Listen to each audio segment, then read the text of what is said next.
Okay, welcome back. So today we are going to be sketching out ideas for our perspective drawing. So the first thing I want to point out to you, when I started by doing a list of things that I could potentially have wind through my geometric forms to help me kind of narrow down my theme. So for that was where I was struggling, was what was something that I could have wind through different objects. And then as I got to thinking about it, I was like, what if I did a pandemic themed drawing? And so I decided my winding object would be toilet paper. So I have my screen here just because I want to show you it's okay to look up pictures that help you draw your objects for your draft, right? So then I took a moment and I kind of listed everything out, right? So I said my theme is 2020 pandemic. For my geometric forms, I actually was thinking I would do houses and boxes because we have the stay-at-home order, people were spread out in their homes. And then because of this, there were a lot of deliveries being made. And then the winding object was the toilet paper because there was a shortage in toilet paper. I even thought on the toilet paper, I could write some sayings like stay 6 feet apart, wash your hands for 20 seconds, some of the pandemic themes.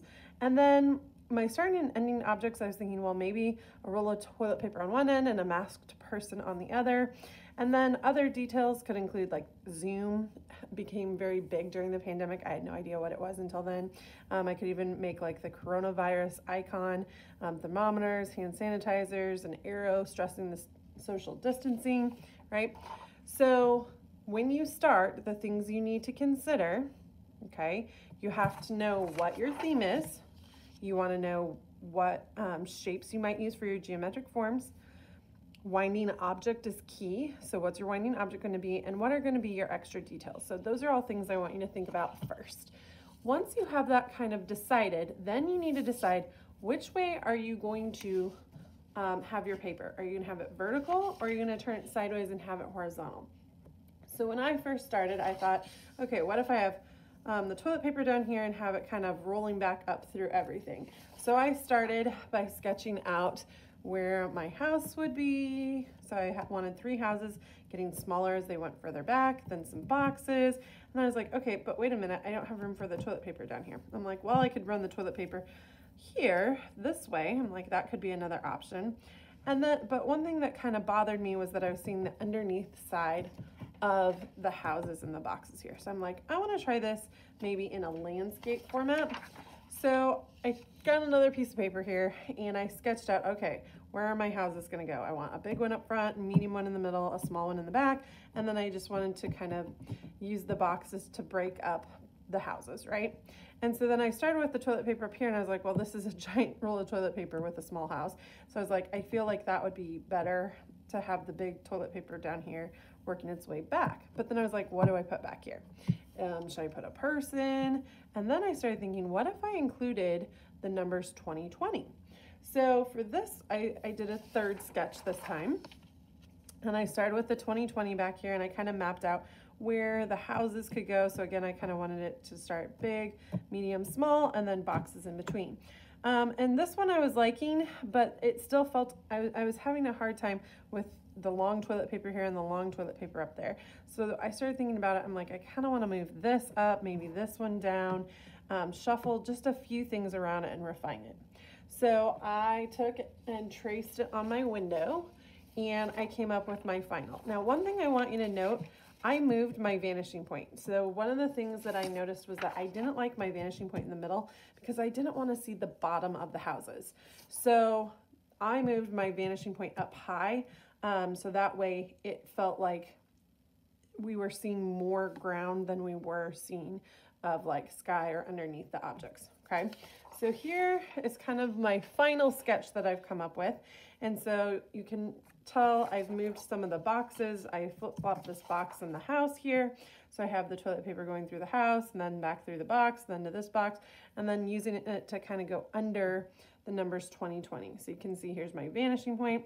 So my winding object is toilet paper. My theme is the 2020 pandemic. So you see 2020 is in here as a detail. I've added masks to the 2020. I made one of the boxes about hand sanitizer. One was an Amazon.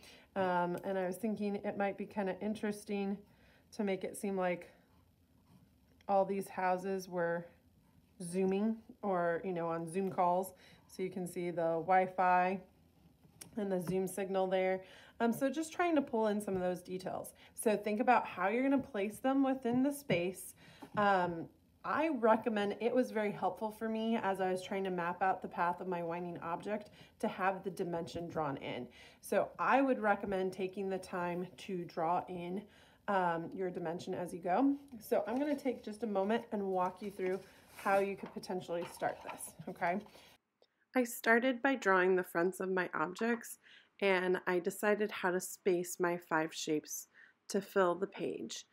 I chose to alternate shapes to create some unity, but you could choose to use 5 different forms. So I chose to alternate house, box, house, box, house. I added my ending and starting objects next, which were the 2020 at the top and also the toilet paper roll. By doing this, then I had a chance to think about the best place for my vanishing point next. It does not have to be in the center of your paper. I chose to put the vanishing point above my 2020 because then all of the dimension would help to draw the eye towards it, thus helping my theme be more clear. I did add my dimension lines to my sketch because I wanted to check where I could have sides to wind my object through. I also realized I didn't like the house right under the vanishing point, so by drawing my dimension lines, this helped me see I needed to move the house off to the left. Once I had my dimension lines added, and I used the corner check process to add these dimension lines, then I used parallel lines to stop the objects. Again, I had to consider how much space I needed in order to wind the object through the form.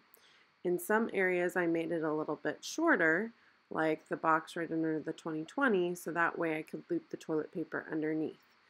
In some areas, like the houses, I made them a little bit wider to give more space to have the toilet paper come out the sides. Next, I figured out where to place the openings on my forms for the object to wind through. I decided to use doors and windows on the houses to help them seem more like houses, and I added circles and ovals to my boxes, more like holes in the boxes to let the toilet paper come through. Remember, we need to have at least 2 openings per form. I also mapped out how my object would wind through the page and through the objects so that it was balanced throughout. Finally, I figured out how to add details to my drawing to help reinforce my theme and to help my theme be clear. So the things that I added for extra details were the dash lines on the toilet paper, the Amazon logo on the delivery box, the Purell logo on the other delivery box, the masks on the 2020, just to really help make the pandemic theme clear. I hope this helps. Remember, this is a rough sketch, but the more that you can plan out now, the easier it is when we get to our final project to know exactly how we want to draw our final. All right, good luck.